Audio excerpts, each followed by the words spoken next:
And so we, so I was the first meeting, which is like, for me. I mean, and it was nice. It was just, yeah. And also, person who's seeing. Let's try it. It's very good. Thanks, it's very nice here. Very much off. I do that. Okay.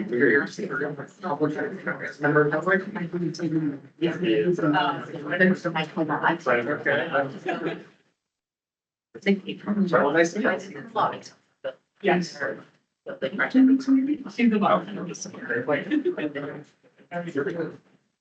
And members of the line actually.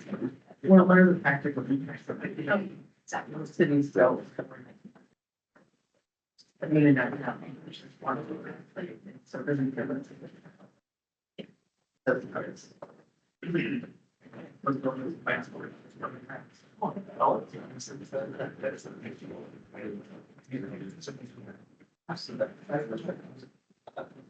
Those lights were, which people was a hating, so they were really good. We started.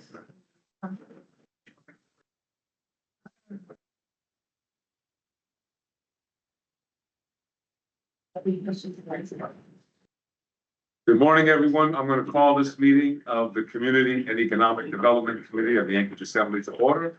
It is 9:01 a.m. Thursday, October 2nd, and we begin with member introductions. Scott Myers. Anna Brawley. On the line, we have Mr. Johnson. Yeah, I'm here. Thank you. Thank you, Chair. Are there any other members on the line? Okay, not yet. Thank you. And we'll begin with our moving today quickly through regular reports. We do have kind of some substantial items in discussion time. And I want to make sure we have adequate time for those discussions. And again, these are discussions, presentations, not work sessions or debate. We'll begin with regular reports and we'll start off with planning, development, and public works. I see Mr. Wilbur here. Thank you, Mr. Chairman. I'll be brief. Just a couple of highlights of what's going on in our world right now.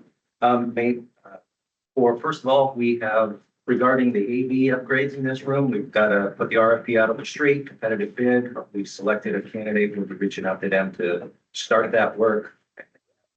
Their contract is requirement that the work be done by the end of the year. I've moved it around with other commitments in the room, so just want to let you know that that is in progress.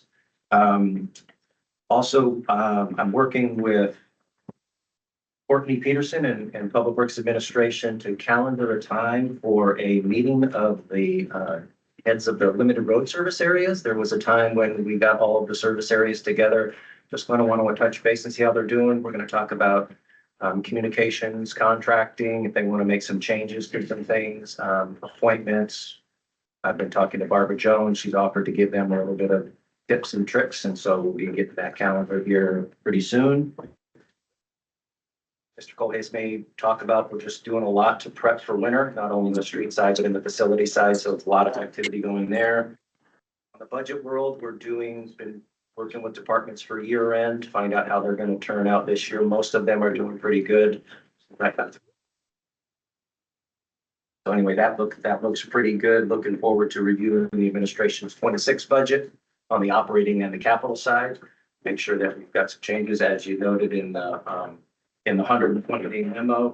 Administration is proposing a slight reorg inside planning, development, and public works. And really the change will be that Mr. Colhase at Public Works, rather than reporting to planning, development, and public works, he'll report directly to the manager. I will report to the manager.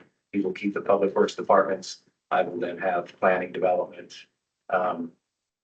GDIC, GIS, and real estate. So looking forward to working with that. I'll be talking to my crew about how we do that transition, assuming that continues. My last item, Mr. Chairman, just for many of you who might not be or are following Holton Hills, The first community meeting for Holton Hills was on September 29th. It was a Tuesday night assembly night. I was down there, Miss Briggs was at the assembly, so had a really good discussion. I think we probably had 80 folks in the room. A lot of comments about the offsite improvements and the pending on-site improvements, the development of Holton Hills. That was the primary purpose. CY Investments has decided to have another community meeting. That one will be with the Girdwood Board of Supervisors on October 21st. Follow up with more information. Looking down on the horizon, their submittal to the planning department for their planned unit development will probably be in about a month, with the Planning and Zoning Commission hearing that case in January. So a lot of other activities going on, Mr. Chairman, and I think the departments address specifics. So that's all I have. Thank you. Thanks. Any questions from members at the start? Right on, moving along. We'll start off with the departments that are here. If order.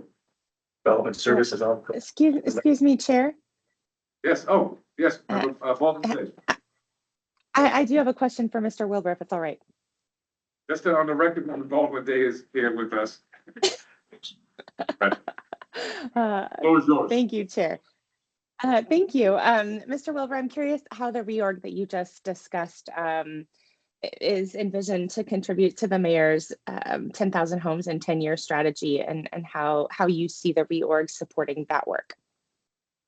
Yeah, thank you. I think the efforts that the administration is doing and the assembly are doing, I'm going to be really focused in on helping them on a variety of things, code changes, resources, and then we've been actively chatting with the home builders about some ideas they might have. Vacant and abandoned properties are really something that we're working on. There's a lot of interest in that, and the tax incentives that are continued. So those are the things that are right off the top of my head, but that's kind of where I'm at right now. Gotcha. Okay. Yeah, was there, I'm curious of what the, I'm curious what the impetus was for making the distinction or drawing the org chart lines the way that they were. Could you provide a little insight into that? I will try, and then Mr. Colhase can weigh in.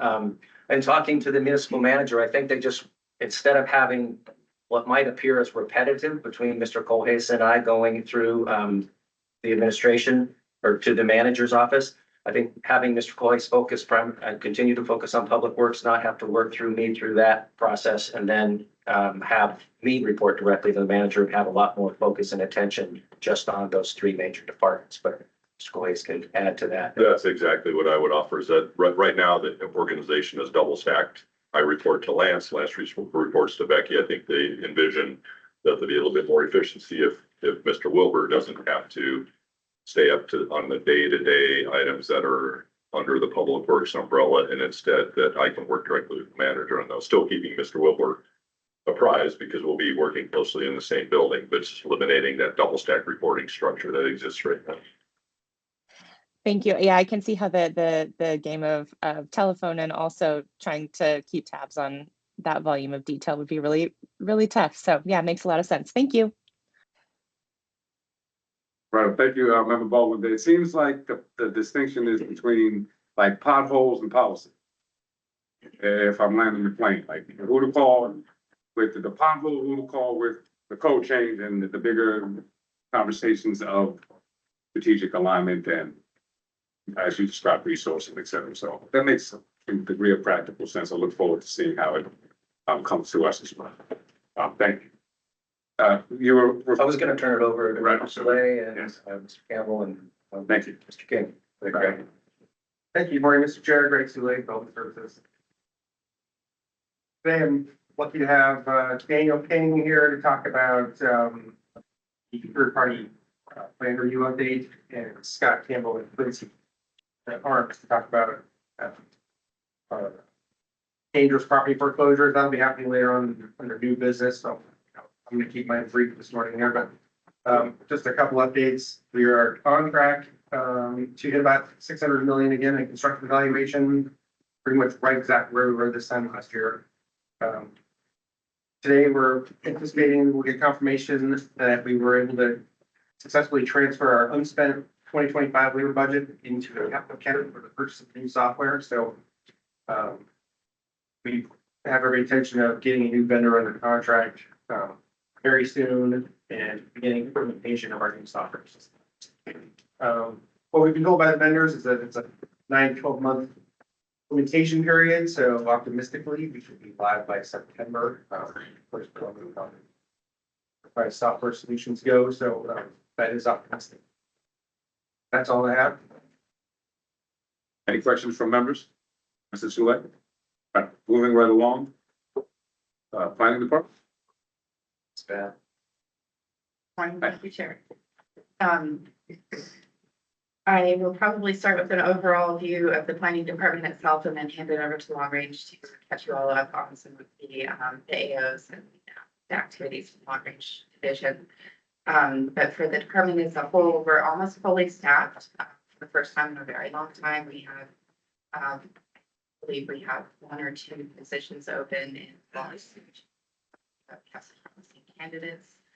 And in the meantime, all of the divisions in planning department have been working with other departments on things like the recovery residence project, which is going very well. That I believe has its permit and construction actually at the moment. We're starting to slow down for the season. We'll be working on special projects. So in the winter, the building, the reviews are slowing down. Requests for replats are also slowing down a little for winter. AMAX is having a technical advisory committee meeting today and a PC meeting next week. We'll be talking about the TIP in those meetings. And then just some minor news regarding communications with the public and the boards and commissions. We are planning on adding stickers to our posters, the posters that go up to inform the public about projects that are happening at the site of the project. The sticker will take, it's a QR code, and it will take the person who scans the QR code directly to City View so that they can look up the case right there instead of having to touch it into their phone or try to figure out how to look that way. It's a minor technical improvement. At some point when we have the new software, we're hoping it will take them directly to the case itself, but we don't have that capability on it. So we're pretty excited about that. It feels like a small step, but it's, small steps here and there that get us to better communication with the community. And then for our boards and commissions, we're working with the legal department to provide them with some ethics training later this year. With that, we can go to long range. Thank you. This is Daniel McKenna Foster, Long Range Planning. I'll go through really fast. There'll be a lot of items. First thing I want to announce, and it's not really my news, it's sort of everybody's news, is we have 371 residential permits for the year compared to 300 for all 2024. Upward trend. I'll put that dashboard in the chat here. So that's really exciting. A lot of great work getting that together and getting everybody working together on that. Actually heard for about 4 projects this week. People interested in Tisdale want to do multiple 6-plexes, multiple 4-plexes. Somebody wanted to do 24 units. So a lot of people interested in both the zoning reforms and the tax abatement. And there's been a lot of interest in the abbreviated rezones procedure. A lot of people are pretty excited about that. Community council boundaries is on base. That project should be getting on an assembly agenda soon. The transport development overlay, Tisdale, going to the October 6th Planning and Zoning Commission meeting. Went to the University Area Community Council last night. We're talking to the TAC today. Also the policy meeting, committee meeting in a few weeks. We've been doing a lot of outreach on that. We've also got our newsletter going out. We're getting some good growth on that every week, getting more subscribers, trying to get direct information out. So that's okay. We're trying to connect with people a bit more. Title 21 updates. We're working on an omnibus. There's always little things that have to be fixed. So you'll see that at some point. There's gonna be a lot in there. Looking at agricultural uses, some of the things that Sheriff Martinez had mentioned in the early ordinance and some other items about farming, food production, food security. So we'll be bringing that forward at some point. Looking at temporary uses to work on the recovery residence project and make sure everything's aligned there. Also looking at higher hearts and R3 and R4 to implement a comp plan. 10-year targeted comp plan update focusing on housing. That work is, we sort of set that down for a little bit, work on some other things, but we're picking that up soon.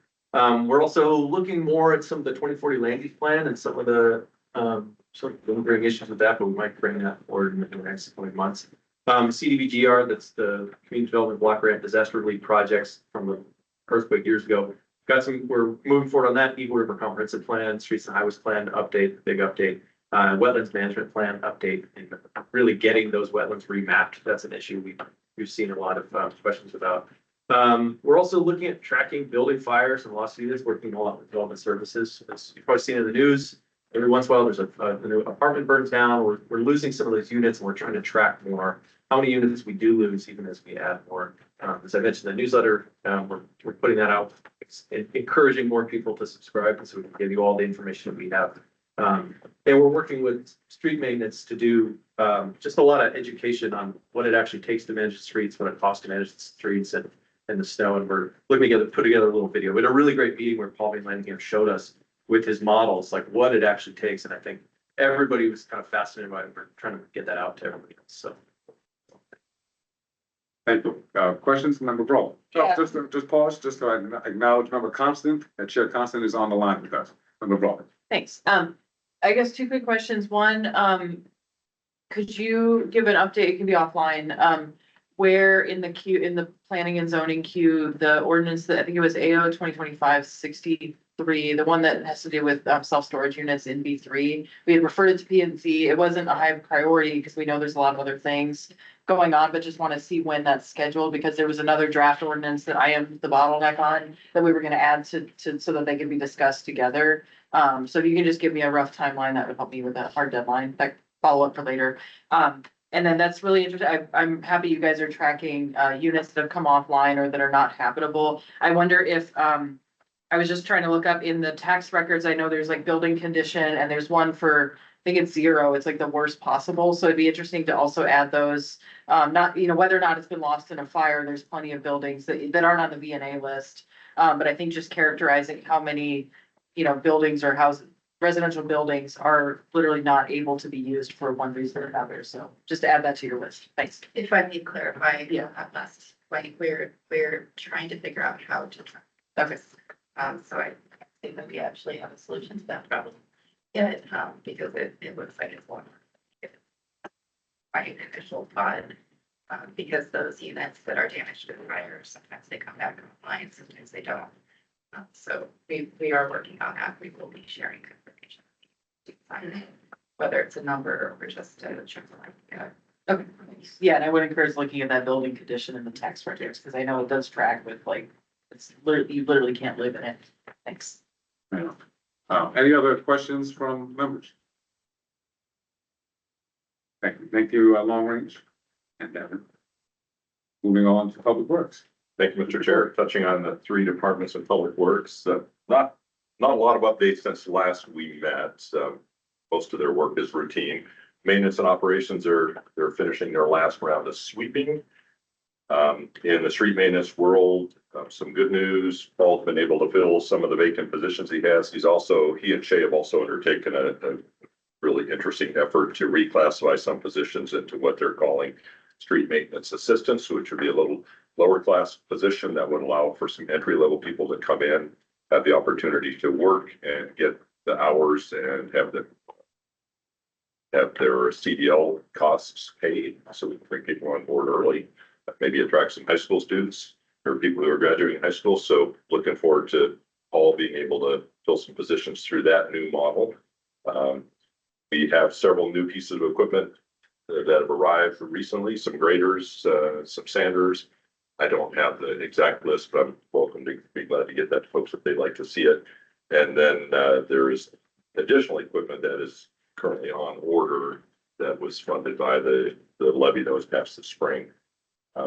Street maintenance is prepping for snow because it's around the corner. And in the facilities world, probably the big item of note is that either at S Company Assembly or Glow Company Assembly, there's a contract for beginning renovation work at the Golden Line for the Alaska Center for Treatment. And the first phase of the contract will focus on the second floor.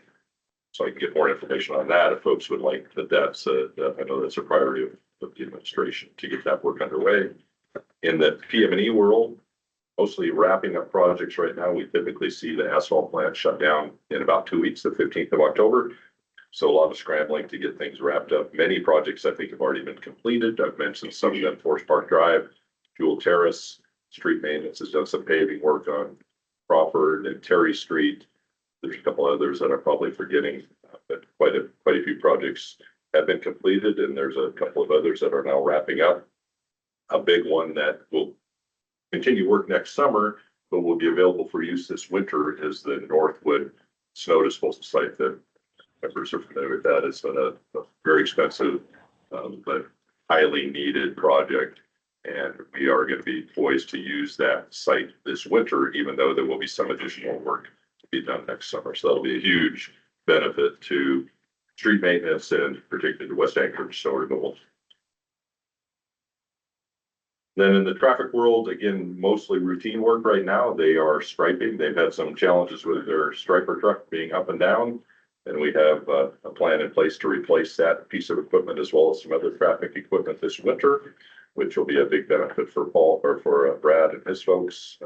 They continue to have staffing challenges like other departments, but they're working on that. And some striping and other routine work to get ready for winter, of course, are the traffic department. Glad to answer any questions, Mr. Chairman. Are there any questions from members?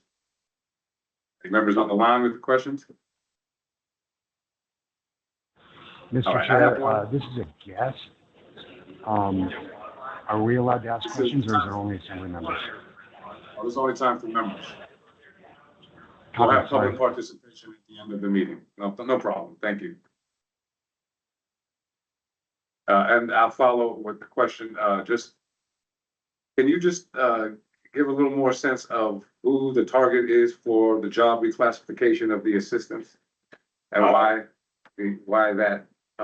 So there currently in the equipment operator world, there have been three classifications. There's a heavy, medium, and light equipment operators. And historically, they've had challenges filling the light equipment operator. And the classification didn't really allow for them to do much in the way of operating heavy equipment. So that Paul took, I think, around 10 light equipment operator positions, converted several of them into medium equipment operator positions, which he is now in the process of filling. That pays more attractive to candidates. And the remainder of that cadre was converted into these assistants, street maintenance assistants, that are really a very entry level position that allow them to reach out to somebody who maybe has no skills in the equipment operating world, bring them on board, and as I said, do some training, provide them an opportunity to get their CDL at no expense to the candidate and attract people into our, hopefully the pipeline to stay for a career. How many positions were? I think there were 10 that were converted. I'll get the specifics, Mr. Chair, but I think that's pretty accurate. I don't think I'd love to continue to track that and the progress of that. Appreciate that. Just one other note, as I think about the distinction between the organizational hierarchy and the chart separation. And this is probably a larger question that my AMATs folks who are like Aaron Baldwin Day, member Baldwin Day, are interested in. But when I think of community economic development and I think of traffic, I'm thinking of other things like where does the policy team work live with respect to speeds and streets? Because that speaks to, in my mind, community economic development opportunities along corridors and, so certain things like that where we're talking about pedestrian traffic flow, just where does that live in the organizational chart today or tomorrow? That's a good question, Mr. Chair. I think it would be a mix. I think the legal authority for setting speed limits and other words like that rests with the traffic engineer. But I think that that's a very broad discussion that would obviously involve the planning department, the traffic department, Mr. Wilbur as the oversight of the planning department. And to some degree, street maintenance, because they're affected by the changes that we make, maybe not just to speed limits, but to the rights of way overall. So a very broad mix. And Mr. Wilbur and I speak multiple times a day in the current structure, and I don't see that changing at all. If I'm being interject as well, recently we've been having multiple conversations and meetings with interdepartmental and interdivision meetings with traffic and PM&E and planning department, AMAS and DOT, just to discuss those very those issues. We had one recently where we brought in, like Daniel was saying, we brought in street maintenance And they gave us a explanation of how they clear streets of snow using little models and everything. So we do work very closely with the other departments, even if there is a paper division between the two groups. Right on. And just to note that I think that's an important conversation for this committee, this kind of body of work of community development and economic development to track and be reported back into the space. So appreciate that. Thank you. Nothing further. We'll move on to real estate and Director Briggs. Good morning. A couple updates. The draft HLB 2026 annual work program has been released for public comment, and that public comment period runs through November 16th. We'll be looking at having a work session at our December HLBAC meeting. And then we'll be coming to the assembly probably in January, hopefully late January. And then real estate services specifically has been going through the general real estate inventory. And at the next housing roll-up meeting that the administration has, we'll be going through some properties. We have a handful of kind of one-off parcels, figuring out the best way to get those back out, get some development on them, and hoping with the clear school. That's it for me.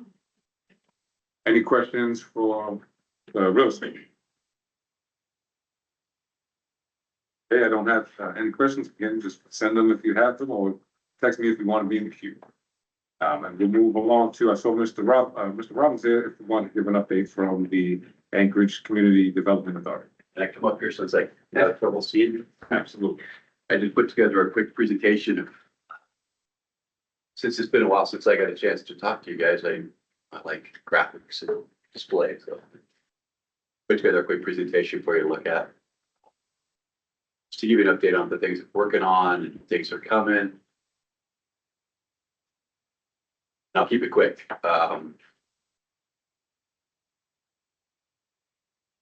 So we can go to the next slide. That's just a pretty graphic for the front. So we have a lot going on at ACDA right now. Mike Robbins, Chair, Executive Vice President or Executive Director at ACDA. Some of the projects we have in progress, you might recognize these murals from downtown. We put these murals on the Nordstrom's building. And ever since we did, my first couple of years when I got here, we were getting all kinds of questions about what's going on with Nordstrom's, what's happening. Well, even more questions now. And so I've been working, we've been working with the administration and real estate services to affect the development or to start working on a development program for that building. The first step is to transfer that property that the city owns to ACDA so that we can perfect our interest in the building. No plan is in terms of what we're going to do with it yet. We know we want to have some kind of development happen there, but that'll be informed by the community and by the assembly and by the administration. The JCPenney garage purchase is in its final stages. We've been working with our partner on that, MASH LLC. And we anticipate closing on the purchase of the garage in the next 45 days. Firewood Housing Project, we got our plat approved and we're going to be putting out an RFP to put hopefully 34 units of workforce housing on the property we acquired from the city on the tax foreclosure. That'll be deed restricted as we agreed to with 80 to 120 AMI. So we'll be putting in like I said, that RFP is going to come out. This is October already. It's the 2nd, so it'll be coming out this month. Next slide. This is the micro units for recovery. Just wanted to give you a quick update on that. We did hold our first, in conjunction with the administration, we held the first community meeting, if you will, thanks to Daniel McKenna Foster. He's been going out to the community councils and answering questions for us. This is just a graphic that shows sort of the layout, the location of the building. I know you're very familiar with it. We're going to go to the next slide. We have been, Visser Contracting was awarded the bid. They have been building in their factories. They have 2 warehouses. They've been constructing the units. This is what they're going to end up looking like with small roofs on them. The colors that you see in the upper left and these 2 on the right-hand side those are the additional colors that the buildings will be sided with, so it's not gonna be just all black over there. And he was really excited at the community meeting. He talked about the fact that he's designing the site so that when you're in the community buildings, and there will be two of them, they're gonna have glass doors that are gonna be facing the mountains. So it's gonna be quite, he's really, this is a passion project for him, and he's really excited about it. And so there is I wanted to let you all know that there is gonna be a tour. If any assembly members would like to go on a tour of the factory and look at the finished units on October the 9th at 9 a.m. And we'll send out an invite to you guys just to remind you. And if you could just respond, so we know how many folks are gonna be there. But we're gonna tour them and just take a look at the units before they're delivered and before the site construction begins. He has got all his permits, the design's been approved, and I have to compliment the planning and permitting department. These guys, like, they did a great job. We worked through a lot of issues, but several issues, and they were really good at getting things approved for us. Next slide. Wanted to give you a quick update on the RV resort. Next slide. As you know, this is our vision project for here at Third and Ingra. We are going to be issuing an RFI this month. We've received more than 3 phone calls from developers interested in this project. And so we're going to put out an RFI to solicit ideas from the community on things and ways that they can see us executing this project. We had a first meeting with several other departments to talk about right of way and utilities and things like that. And as we move forward, we're going to be setting up regular meetings with other departments to make sure that we're not forgetting anything or making any errors in terms of our planning. But that's happening. So you'll see an RFI come out for this this month as this project continues to move forward with our goal of selecting a contractor and a developer right around the first of the year. Next slide. This is the program that we talked about a little bit last week, and I was asked to come and talk a little bit more in depth about it. As ACDA celebrates its 40th anniversary along with Easy Park, we are investing in downtown. We have a new program that we introduced called Park It Forward.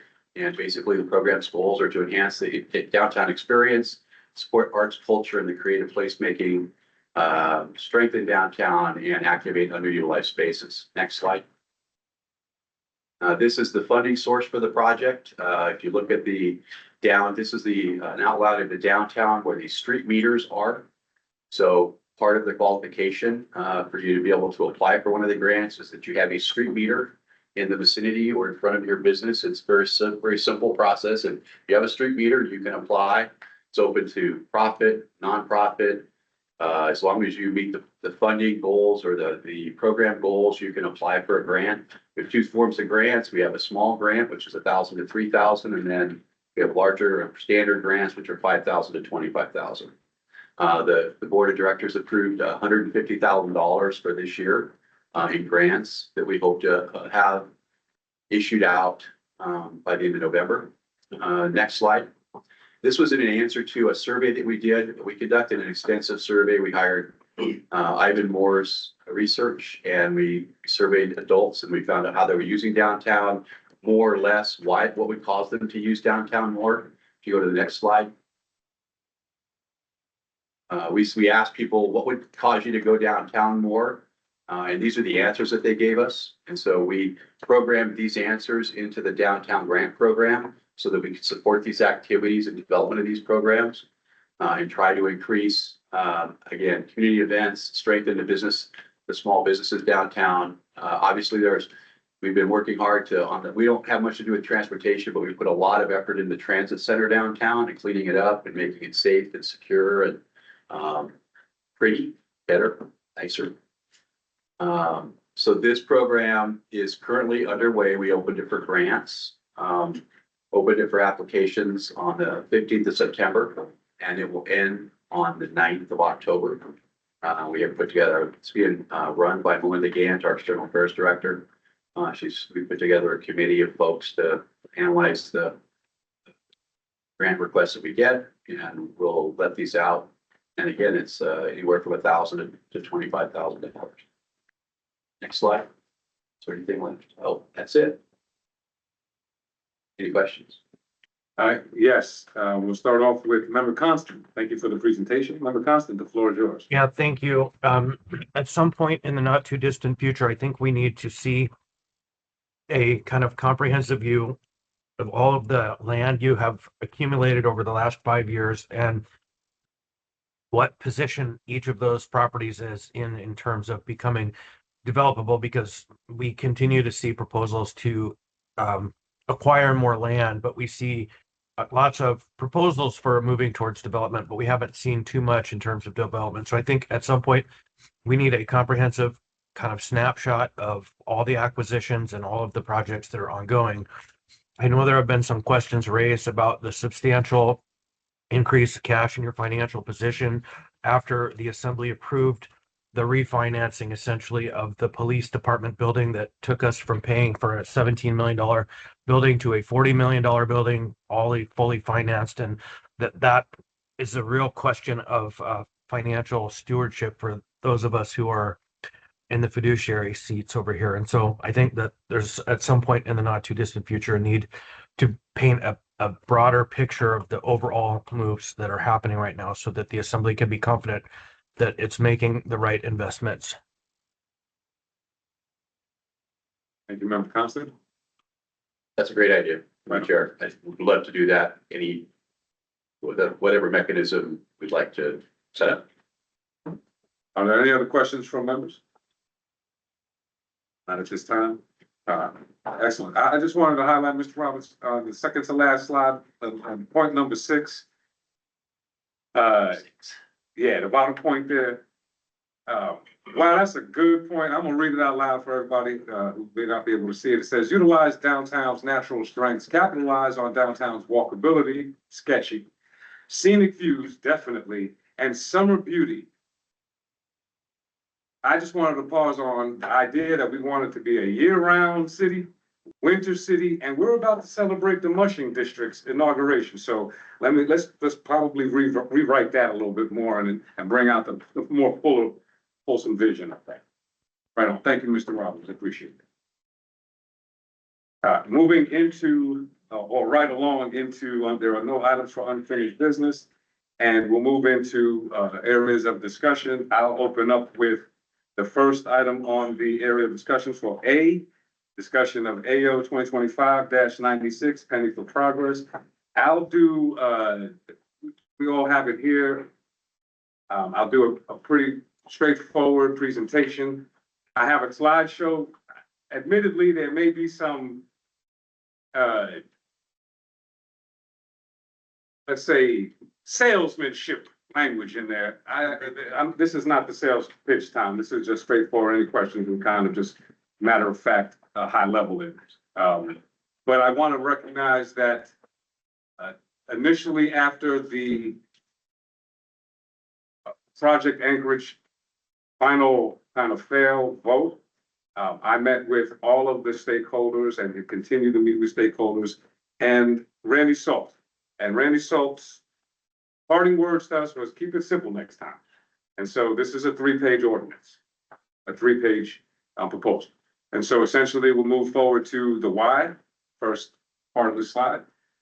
Clearly we uncovered a lot of these questions during the Project Anchorage discussion. And just to remind folks, part of the genesis of this particular proposal that was offered as an S version of a 1.5 version during the Project Anchorage time. It's essential that we invest in our public.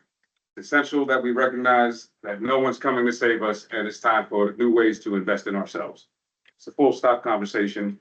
I think there are a variety of ways that people can interpret that, but every day we hear more uncertainty with respect to our ability to maintain what we already have.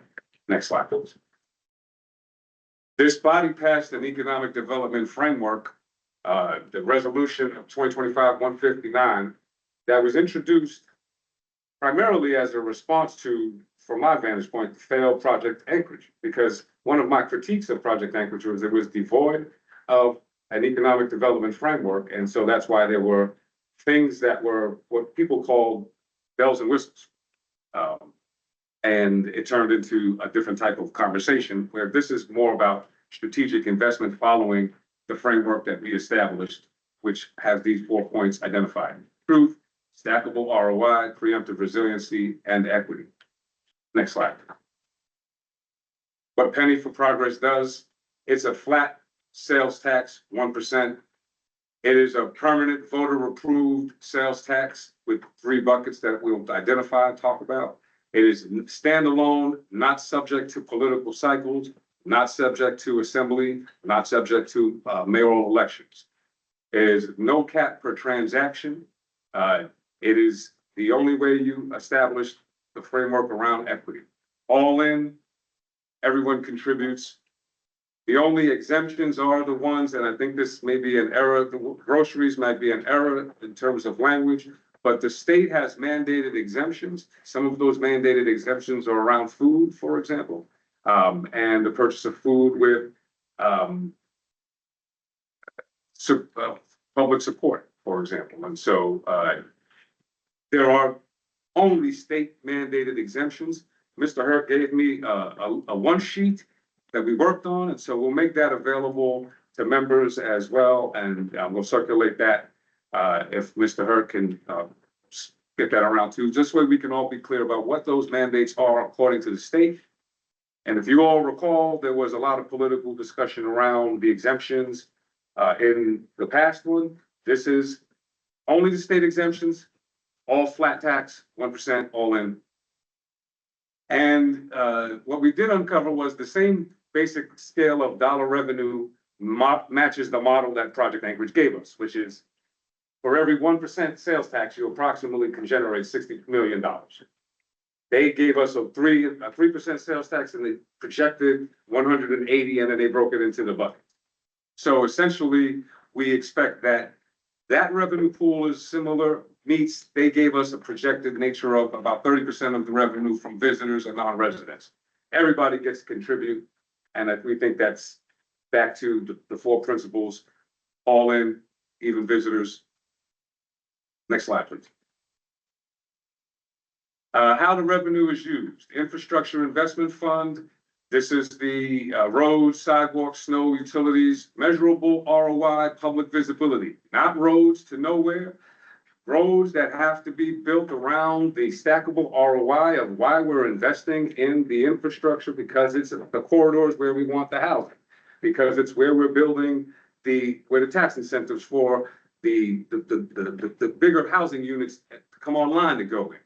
Those are the sorts of ways that we think meets how we have a livable city year round with the things we need to maintain that were paid for with dollars that we don't have the ability to maintain with. So we often are not getting the value. These are permanent buckets. Every dollar we don't raise here is a dollar we will see in property taxes, because we are still going to pay for this city to be a connected, safe, and thriving city. And this is all about starting with measurable, visible impacts on dedicated, obvious projects. Workforce Housing Trust. This is the big conversation that we're having now, and a third of the penny can go to where we all have been moving, and this body has been talking about, and the public as well, toward substantial investments in continuing to open up workforce and housing aligned with the 10,000 Years Initiative. And behavioral health stabilization, beyond crisis response, supportive facilities. The ordinance has a little bit more. Reducing the long-term cost of emergency services. One question I will flag that the hospitality retailers raised with respect to alcohol sales tax and dollars that are associated with crisis stabilization and the behavioral response. This is broader because we are already in a highly challenging environment for wellness, behavioral health, already beyond just the small nuances of alcohol dependency that we deal with to the extent that the alcohol sales tax can deal with. We're already in a community that even if you're not alcoholic or not have alcoholic or alcohol related issues, we already have high levels of chronic illness around seasonal affective disorder or other illnesses that people are challenged with, and the state's response to our mental health is not there. And the city never really stepped into this game, but we're paying for it in a variety of ways. This helps to build a wellness framework around behavioral health and mental health stabilization. And it's pretty straightforward, at least it has a permanent bucket. Advance to the next slide, please. Built for accountability, reporting to the public, 5-year program review. How are those projects that we've identified in those buckets doing? There's this ordinance calls for a citizen oversight committee so that we actually have public involvement in the selection, in the discussion of the rubric around the projects that would come from the funding of these buckets. Public dashboard for tracking every dollar, and amendment pathway for future proposals, but only with voter approval. This is a permanent 1% sales tax, non-negotiable, is a charter change, and we'll get to the mechanism. This is a charter change that creates a permanent 1% sales tax. If anyone wants to change the buckets of those permanent buckets in the future, it would also have to go back from the way this is written, from my understanding, to the voters in the same process that it was brought in the first place, to change those buckets. To add another bucket, to add another cent, it would have to be the same voter approved process back to start one. There is no mechanism for the assembly or any other mayor in this particular framework to slip and slide the sales tax and any other direction except what the voters established, full stop. And those things need to resonate because there's a lot of information that people won't have, but just based on historical discussions. And this takes into consideration lots of those. Next slide, please. The truth. Back to the 4-point pillars. The federal, state support is shrinking. Every day we hear about more uncertainty. Grants are competitive, unreliable. Infrastructure liabilities are certain and are growing. Relying on property taxes is unsustainable. We are not getting the value of our property taxes because the liabilities are greater than the ability for those property taxes to cover the liabilities. And so, but without any new revenue, the shift will continue to be on the property taxes, property taxpayers, and we will still not get the value. So we can't run a first-class city. Back to little sales pitch. You all read that. I'd rather not say it on the record today, but we've inherited liabilities that we can't pay for. Next slide, please. Stackable ROI, invest a penny, gain a future. New infrastructure enables housing, businesses, and tourism in those places where we are already identified the patterns. We have a lot of data. This is data-driven to where we need to invest. Not political, not boutique, not pie in the sky, not shiny bells and whistles, functional, workable community. Each dollar works across sectors, unlocking matching dollars from grants and partners. Places that invest in themselves go to other people and say, match us. Come with us. We're doing money, we're putting money into this, join us along the way. I encourage nonprofits that come to ask for municipal dollars to do that all the time. I always tell them, go build something first and then come back and talk to us. And it usually is more successful for that. Next slide, please. Preemptive resiliency. Every snow berm, pothole that we delay costs more.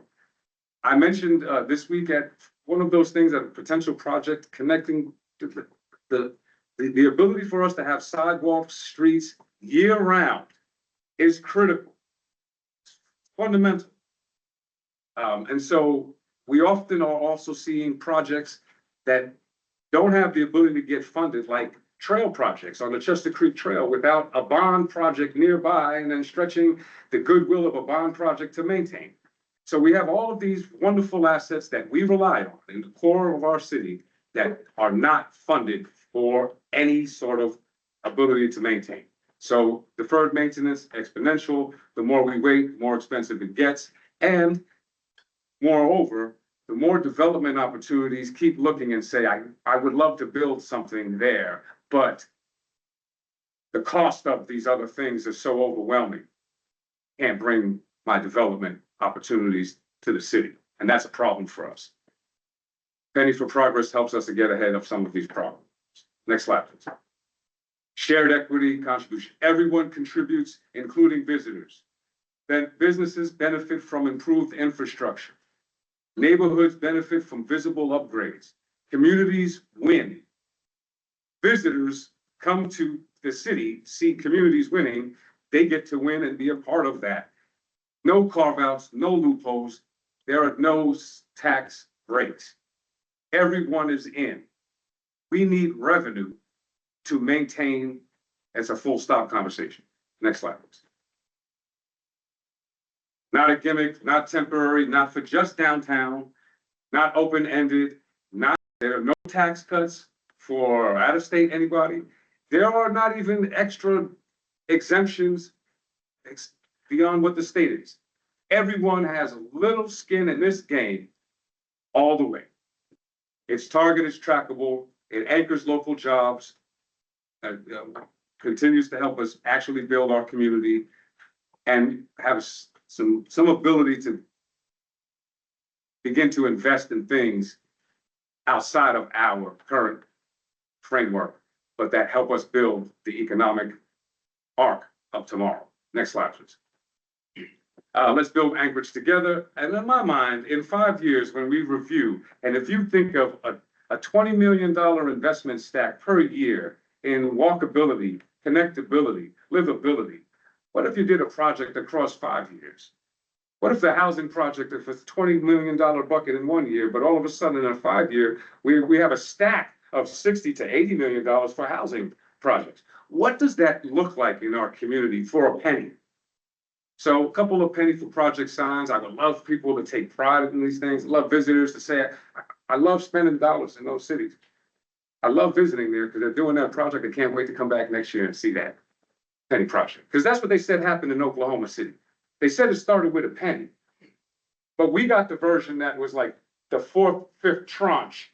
And we need to start with what Oklahoma City said. It worked for them. A penny's a good idea. Change for change.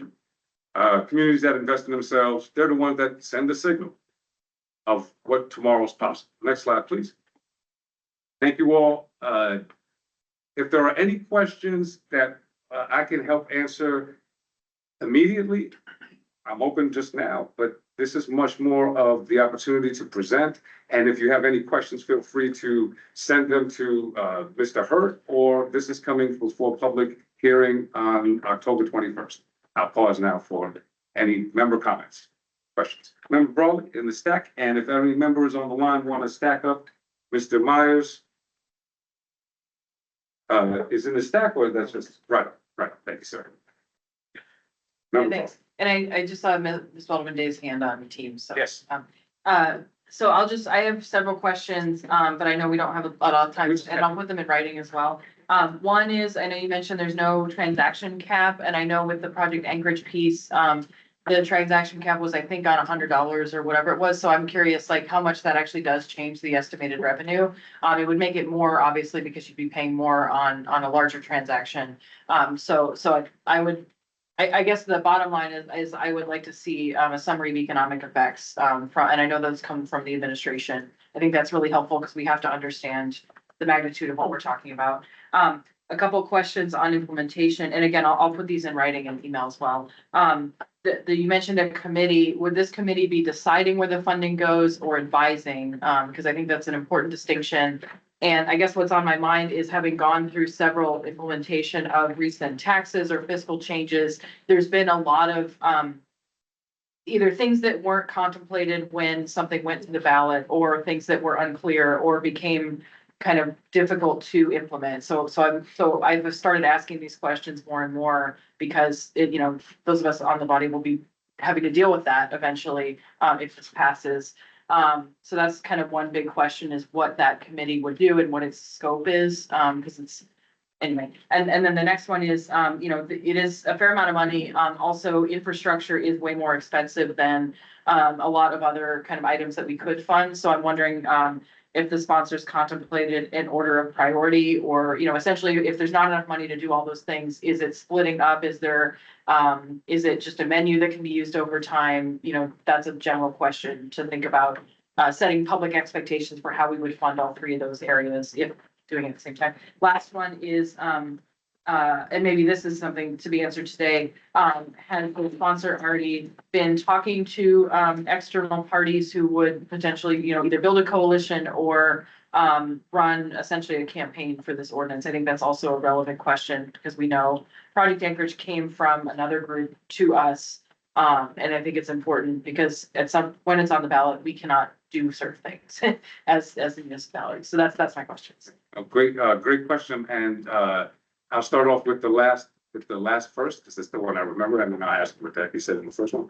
The last question, yes. So from my vantage point, it was important that first, an economic development perspective was brought to the conversation of that Project Anchorage initiated, but that didn't happen. And so that was important. And I started off by meeting with AEDC the day after the vote. We voted on a Tuesday to kill it. I met with them on a Wednesday. And then subsequent parties, folks who voted against it, who testified against it. Because I thought it was important that folks recognize that that we did that work, and I at least talked around.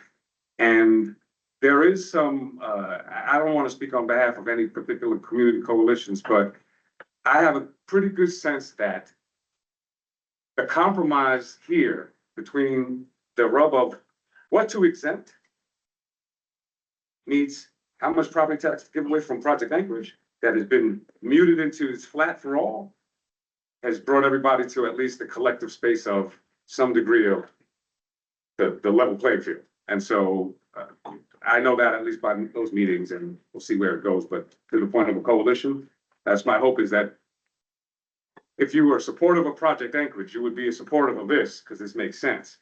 And at the very least, if you were not supportive of Project Anchorage because of one of those two tensions, you'd see at least enough of the neutral rod for the investment strategy to move forward. So that would be that vantage point. The contemplation of the buckets, yeah, like initially it was, even the initial version from the Project Anchorage for me would have been one penny into infrastructure. But those other buckets really are emerging as critical, vital areas of our larger investments. And so the stack would be, the answer would be like, well, is there a 2-year project stack of the buildup before we put capital out? Or are we doing kind of smaller projects? I think that's how we think of how to raise this capital stack in each of those buckets. And then the final point of, last point, maybe? Well, I think just when would we see a summary of economic effects to understand what Yes. the magnitude is? In Yes. terms of implementation, startup cost as well. Yes, we'll work on that part, but I think to the earlier point of why the no cap. 1% at a cap is no money. It just doesn't do it. And so to get to the number that was on par with a thing that had a higher percentage, this is where it landed. But I will be able to pull that out at least from that point of why the 1% gets us to that number. But the summary of economic effects and the implementation, we'll try to advance that with the administration. Thank you.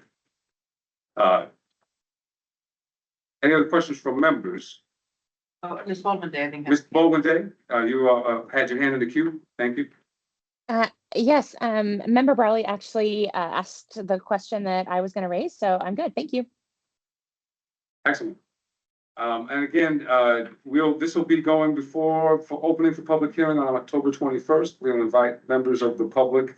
I hope that, just to describe the process, as a charter amendment,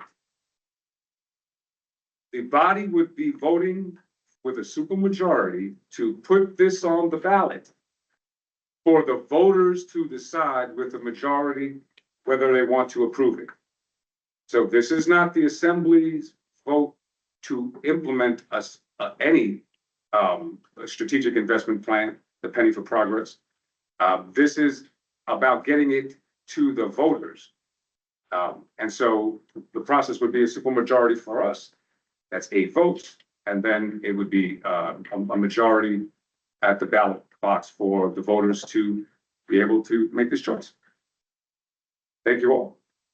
Any other questions, feel free to send them to legal and we'll try to answer them. So this way we don't violate the open. Thank you all.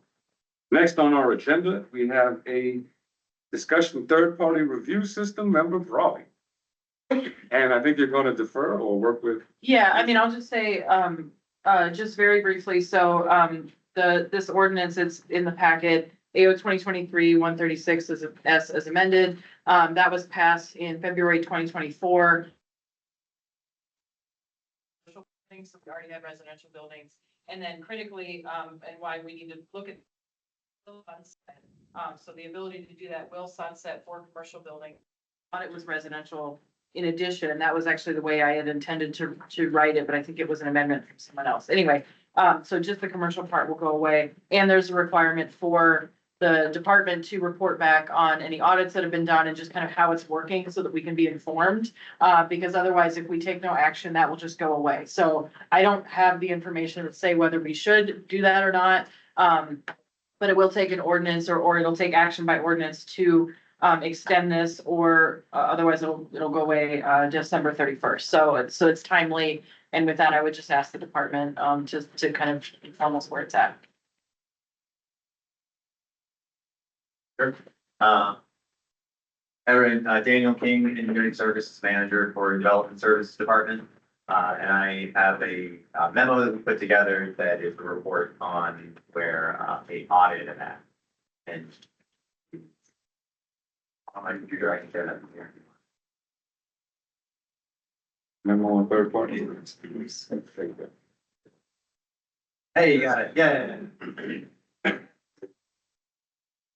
So effectively, yes, we have our original optional third-party review. That was implemented in 2012, and that was limited to residential construction only. And the 2023-136 S version amended that to allow third-party review for all commercial projects as well. The reviews are limited to the engineering services, which would include mechanical, electrical, plumbing, architectural, and structural. It would not include any zoning reviews, and it does not include fire review when necessary. When this passed in February of 2024, in April, we were able to implement the change, and that allowed us to track the third-party reviewers. This AO required that they be approved third-party reviewers. Before this, they just had to be licensed engineers in the state of Alaska, or licensed architects, or certified plans examiners. And this required that they be on an approved list so we can maintain them. And if they are not performing the way that they're supposed to as third-party reviewers, they could be removed from the list. So it added a little more teeth to that requirement. The audit period that we selected is from June 1st, 2024 to June 1st, 2025. Since that was a full year period that we have since this was implemented. In that time, there were 700 commercial permits that included new buildings, alterations, and additions. 1% of those was done by third-party review. So 8 of the almost 700 were done by third-party review. In that audit period, we did not do the one required audit. That is due to staffing shortages. That was for commercial. For residential, this allowed us to track better where these permits are happening. There are almost 900 residential permits that included new buildings, alterations, and additions. And about 20%, 19% of those were done by a third-party review. You'll see in the table, 62% of the new buildings that came through were done by third-party reviewers. We completed 3 of the required 24 audits that were required due to staffing shortages. And of those 3, to clarify, when you do third-party review, you're not required to have all of the engineering disciplines be third-party. And so you can select if you want only mechanical, only electrical, only structural, and then the rest would be done by the department. In the case of commercial, all 8 of the third-party reviews were for structural only. For residential permits, 94% utilized structural third-party review and 89% utilized the fire life safety, meaning a smaller portion were using fire life safety requirements, and they were relying on the department to handle that, but they still have the structural review completed by the third party. As far as the results go, results are categorized into pass, corrections, or fail. Pass means that we had no corrections, no issues were identified in our audit. Corrections would be if our audit had a correction, it would have to be something that's not life safety oriented to be just a correction. It'd be something that is just a clerical error or potentially something small that usually gets handled by the department before it gets out into the field, so that it doesn't create issues in the field. And so we usually have additional comments that will ask them to put on the drawings. An example of that would be if you identify for a bedroom egress window and you say existing egress window, will typically require that you add on that it's an egress window meeting our current policy, because there are specific dimensional requirements on egress windows that is retroactive, meaning when we get out in the field, if we said pass and it just said egress window, people will sometimes argue saying that we allow them to keep the existing and not recognize that there's a requirement that they upgrade the window so that they're better egress out of the bedroom. So that would be a corrections item that can still be handled in field, but it saves time. Fail would be if there was a fire life safety issue that was identified or a major problem identified with the design. These things would be, one example that we have is a fail was when they didn't include the fire separation between dwelling units, which is a major fail. There is a fire on one side, that fire separation is supposed to protect the occupants of the other unit. That was a fail. And it required some coordination between us and the owner and the designer and the third party reviewer to make sure that was corrected properly. Another example that is not life safety, but we still considered fail, was the third party reviewer did not include any insulation on their architectural drawings. That was considered a fail because it is supposed to have insulation, and in reviewing it, we found that they wouldn't be able to fit the required amount of insulation in the design that they had. That has stalled that project.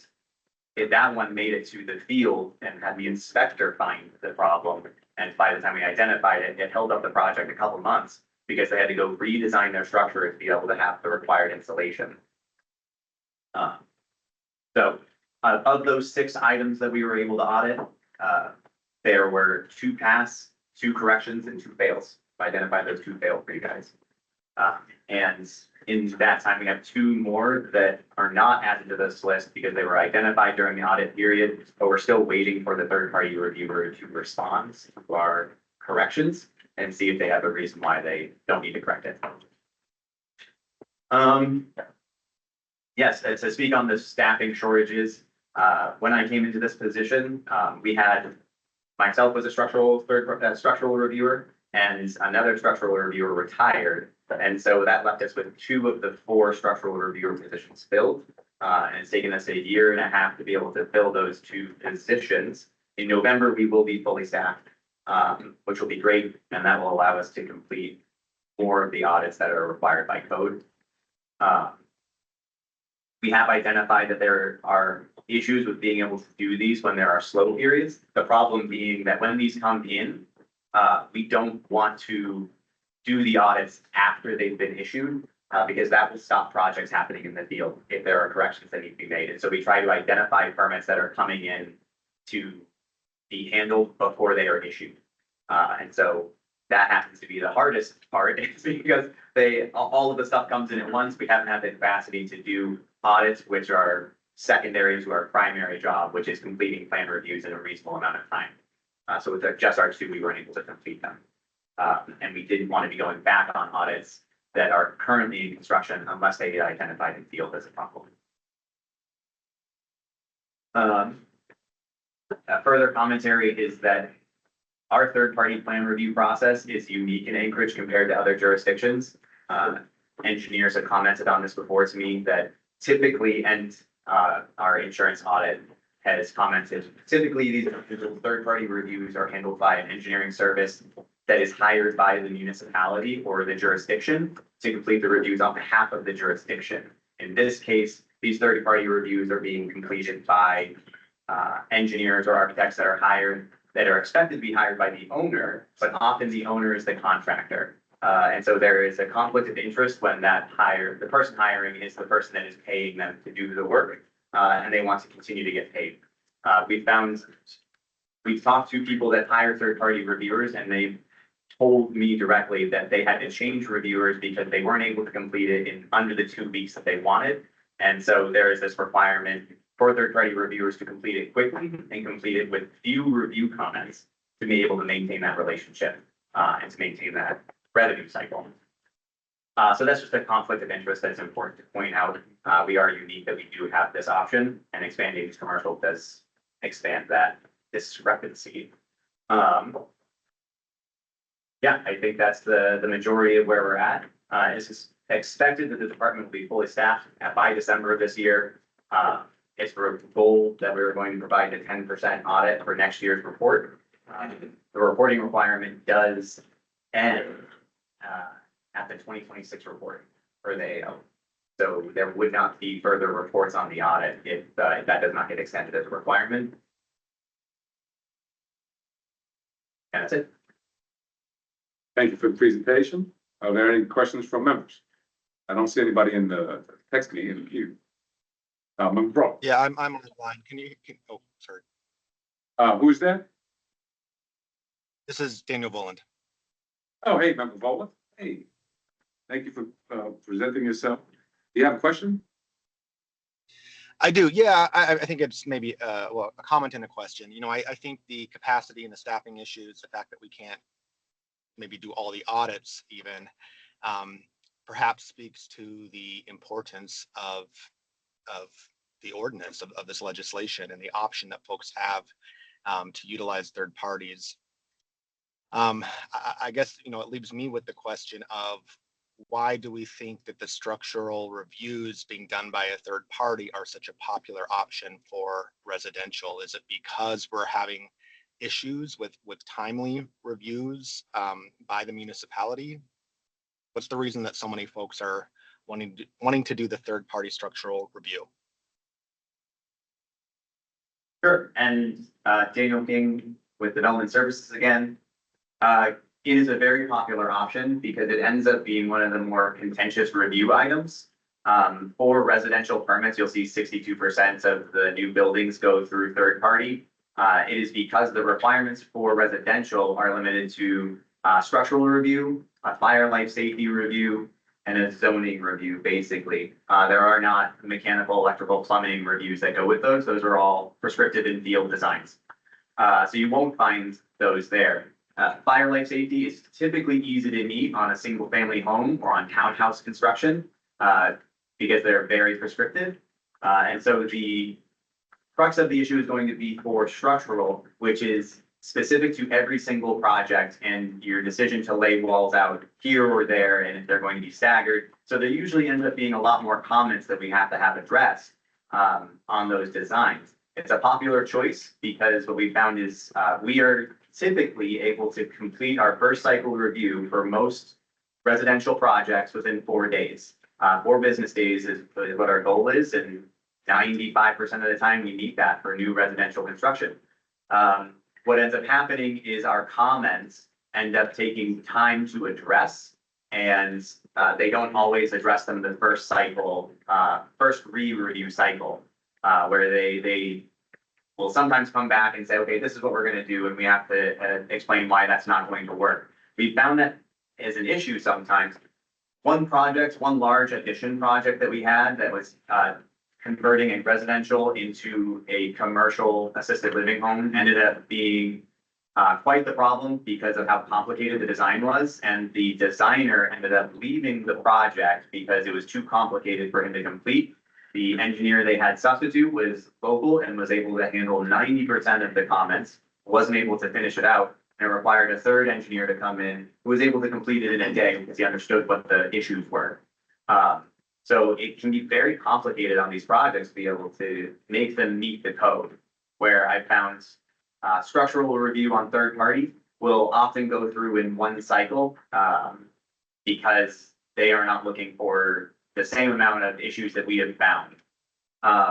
We've also identified a conflict in that conflict of interest. We had one that we haven't been able to confirm, but from discussion with the contractor stated that the third-party reviewer was also the designer on the project, which is a large problem. They identify them as being the one that did the design, and they're doing their own review of their work to justify the design. That is a large conflict that wouldn't exist if they came through our department. And we had comments that we had to issue on that project. Going third party, Can I hop in really quick? if it hadn't completed an audit, All right, would have been done. thank you. Member Volan, you want to wrap that up? Yeah, I just want to, I guess, follow up. I feel like what I'm hearing is sort of a subtext of maybe the department not supporting this third-party review process. Is that what I'm hearing? Well, we're not going, that's a different level of a subjective conversation you all might want to have offline, Mr. Volan. Yeah. With respect, Mr. Chair, I think it's a valid question. I mean, I think with the presentation that we're hearing and the audit and, the fails and the potential conflicts of interest is what is the perspective of the department on whether this should continue? That's my question.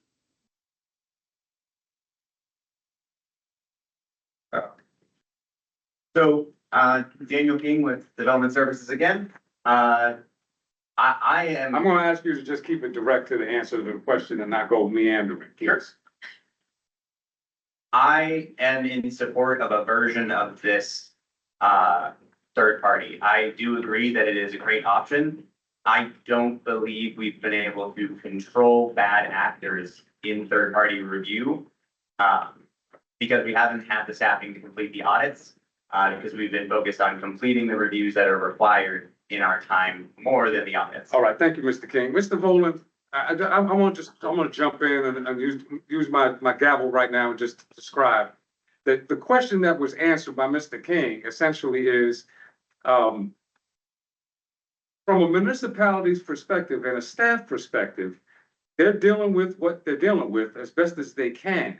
But I think you asked a question about the intentionality of a person's preference, and I think that that's a little beyond this particular space. And Mr. King correctly didn't meander. It's kind of stayed in the lane of you're dealing with what you're dealing with.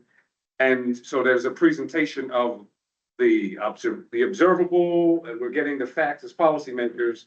And so I think, Mr. Volan, your point about some of the He answered my questions. I'm good. The uncertainty is there, but I don't think the subjective nature of the question is appropriate at this time. You could do that offline with Mr. King. I'm going to move on for time. Member Brawley. Yeah, I think I was gonna suggest that we put this on, if the chair agrees, on the agenda for next month. And I want to just put some questions in the record, because I think what we need to understand is what is the recommendation to keep this as it is, let it sunset, or change it in some way. Those are the options. So I'm curious, and I'll put these in writing. I just want to say them out loud. Do the problems or the weaknesses of this approach also extend to residential review? I think there's issues raised. So I'm curious, and again, not to answer today, should we also be looking at any weaknesses in residential third-party review? Is there anything in this that we should keep? So maybe we did make changes to code, because otherwise it reverts back to what it was. So that's a question. Is there something that we should keep? Should we model this on what other cities do? That was offered. And then lastly, I would be seeking a department recommendation, but I would ask that would be maybe either a follow-up memo or just something we talk about next month. So that's my recommendation.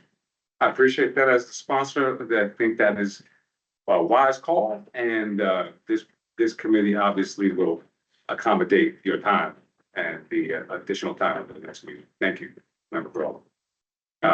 We just for the essence of time, we're going to move, and I know that the final piece was not much time in the presentation today, but we're going to move to discussion of dangerous property foreclosure fees violations and Quincy. Yep. Right.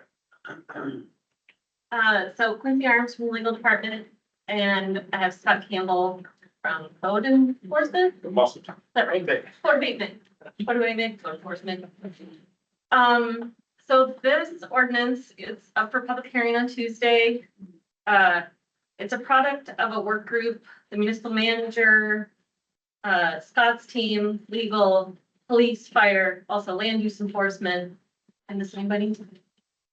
Some other people from the mayor's office, Thea.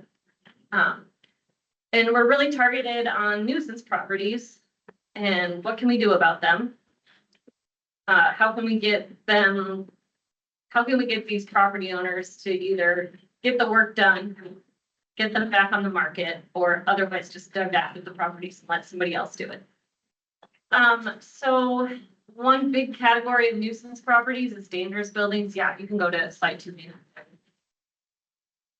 Well, I didn't know it came in all fancy. Haven't done a slideshow in a while. Sorry, you. Dangerous buildings live in Title 23, our building code. This is kind of just a rephrasing. The actual definition in Title 23 is like pages long. There's 17 different ways you can be a dangerous building. And it's used very often in our notices of violation. Just structural issues. What can you tag in here? How else can you be a dangerous building?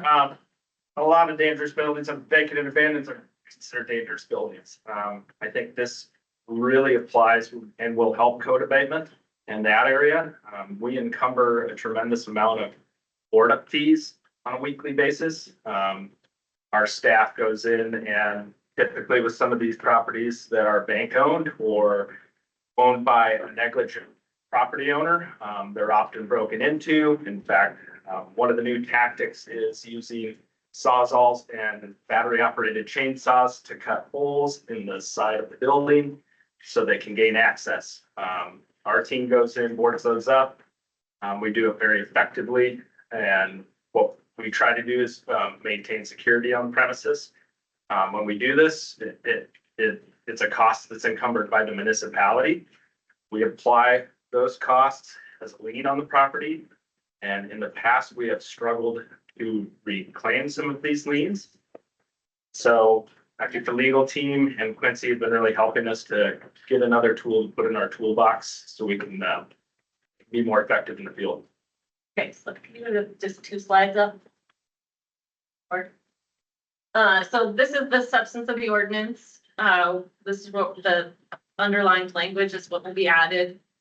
The lien that will be created by Scott's team may be enforced as provided in Alaska statutes, including foreclosure. And then here's your reference to Alaska statutes. So like Scott was saying, we used to go through this complicated procedure of trying to do collection efforts, or we just record the lien and hope someday when that property is sold, we might get to collect the proceeds. Didn't lead to a lot of success. If we could actually institute the foreclosure ourselves and collect the proceeds that way, we're hoping, that will up our chances. That's just the Alaska statute, just to prove to you we didn't make this up. And next slide. This is another Alaska statute, also just showing we actually do have this power under Alaska law. And next slide. And this is just showing you, we are also already exercise this power in the vacant and abandoned property world. So this language already exists in our code in Title 15, where we basically copied and pasted it in Title 23. So we think it's pretty straightforward. But if you have questions, that's why we're here. Thank you. Yeah, All right. keep it really. That's awesome. That's something that we need done, and we all know about these properties. It's been high on our radar, so appreciate that. Any questions from members? Excellent. And with the few minutes remaining, we'll probably take a couple extra minutes at the end of the meeting for public comments. So I'll just open that up, but we'll go right now to Daniel McKenna Foster and AO 2025 unnumbered relocatable dwelling units. Hi, everybody. Daniel McKenna Foster, Long Planning. Sorry, Lance, I'm gonna do a speed run speaking. So this is just a update to an ordinance that will be coming to the assembly next week for introduction. AO 2025 120.112, item 10G2. And this is the sort of end product of a lot of work over about 2 years. So I'll go over it quickly and just, I want to highlight a few things. So, because there's a lot in this ordinance and I'm sure people have questions about it, and we'll, of course, be on the end for more questions. We'll have a work session. And we'll have a work session on this as well. So what problems is this ordinance attempting to solve? Confusion, just clear up language in the code, what a mobile home is, manufactured home, tiny home, other small forms of housing. We settled upon a relocatable dwelling unit. There's some feelings, both sides, but that's sort of what we landed on. So I'll be referring to them as relocatable dwelling units, but these are formerly known as mobile homes or manufactured homes or even tiny homes in some cases. So the ordinance will make it easier to repair existing relocatable dwelling units or replace them with other safe forms of housing. Right now in a mobile home park, you can only replace a mobile home with another factory certified mobile home. And those are no longer feasible to bring up to Alaska. So we're looking at a way to sort of remedy that. It'll also allow relocatable dwelling units with foundations in more places across the bowl. It'll make it easier to create new relocatable dwelling unit parks in the places they're already allowed in those zones. So going from additional use from site plan approval. And also reduce the lot size in existing, like minimum lot size in existing parks. And then the ordinance expands what is allowed in PLI zones. So PLI zones are definitely zones owned by the public, it's public lands and institutions. And this was to help the MOA anticipate future housing and ability to care needs on public land.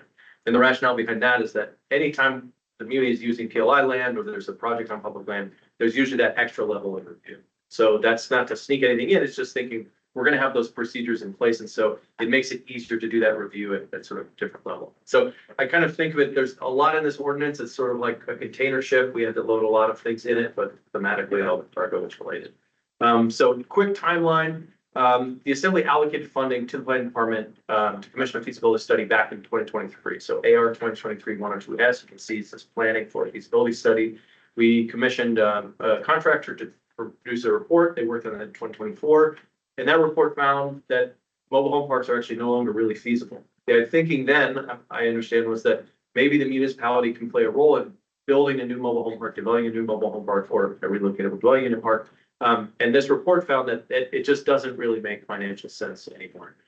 So that was not what we expected. And so that encouraged us to look in some sort of different directions.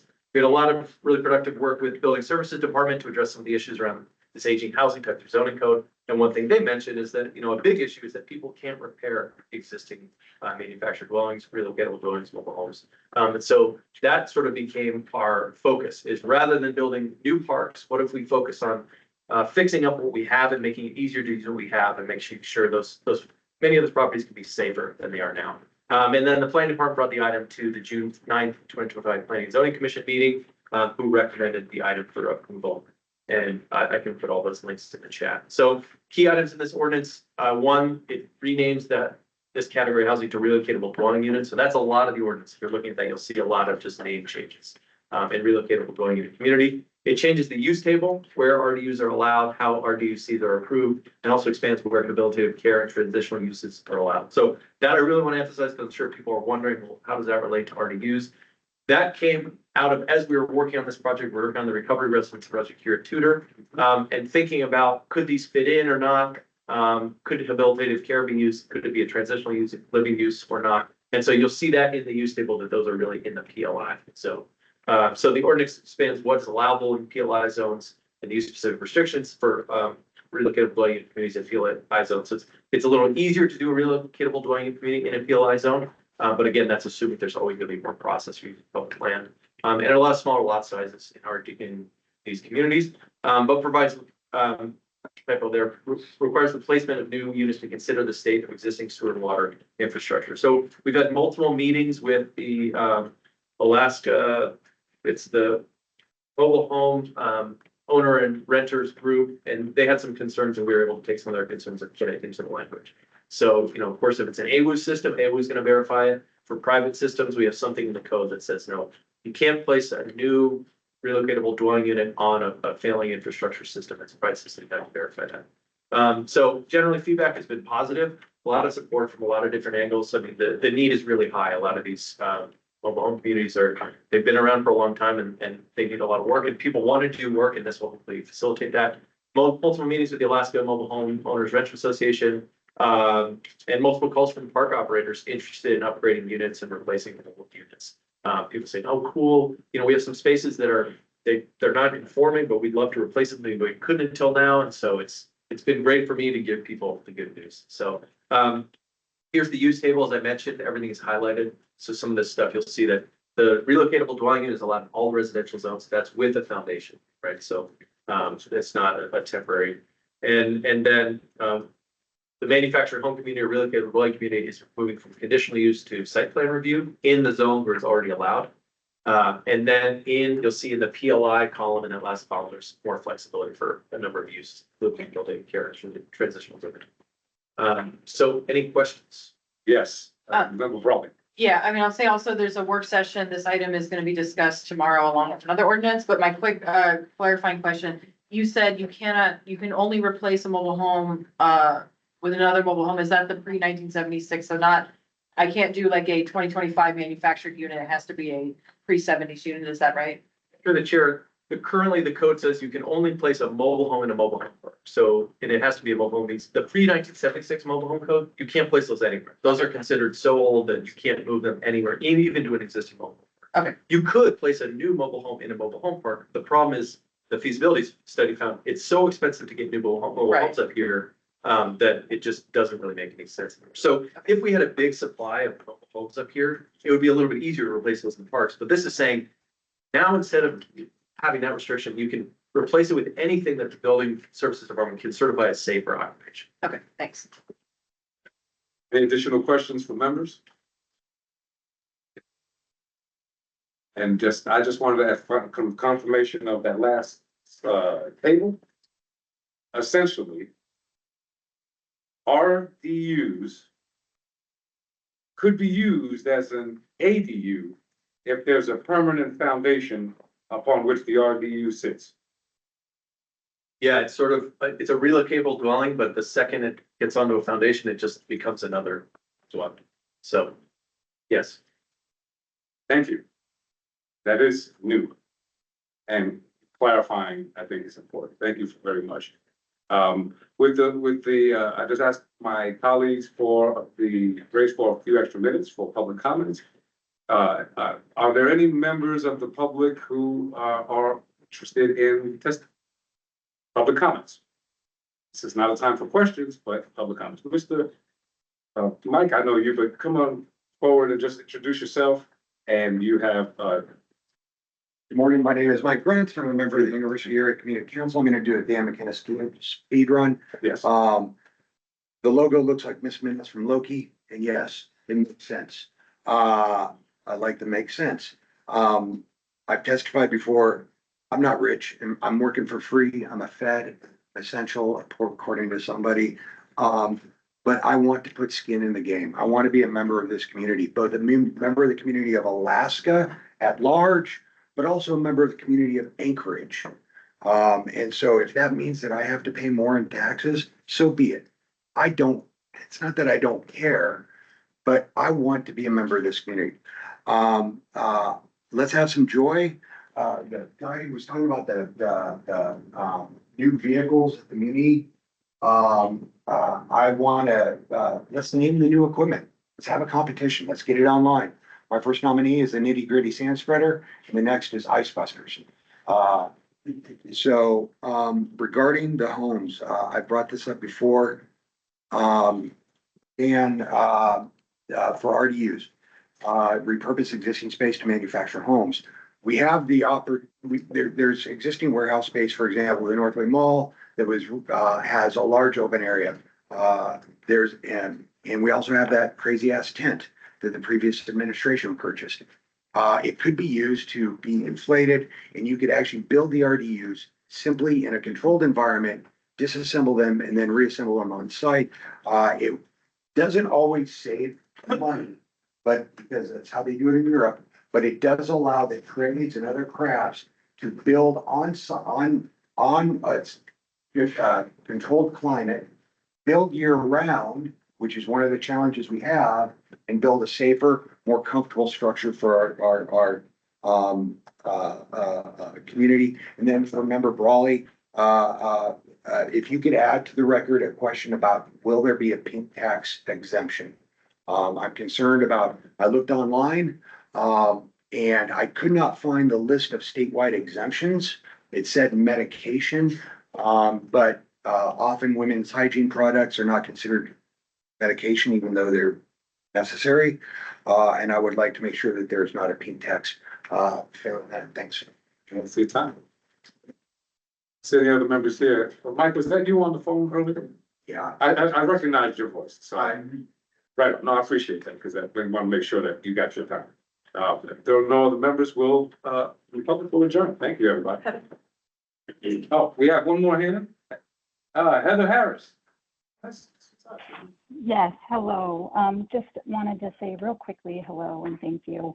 Really appreciate hearing your perspectives and seeing where AEDC and your proposal align and kind of noting those differences, and look forward to the conversation.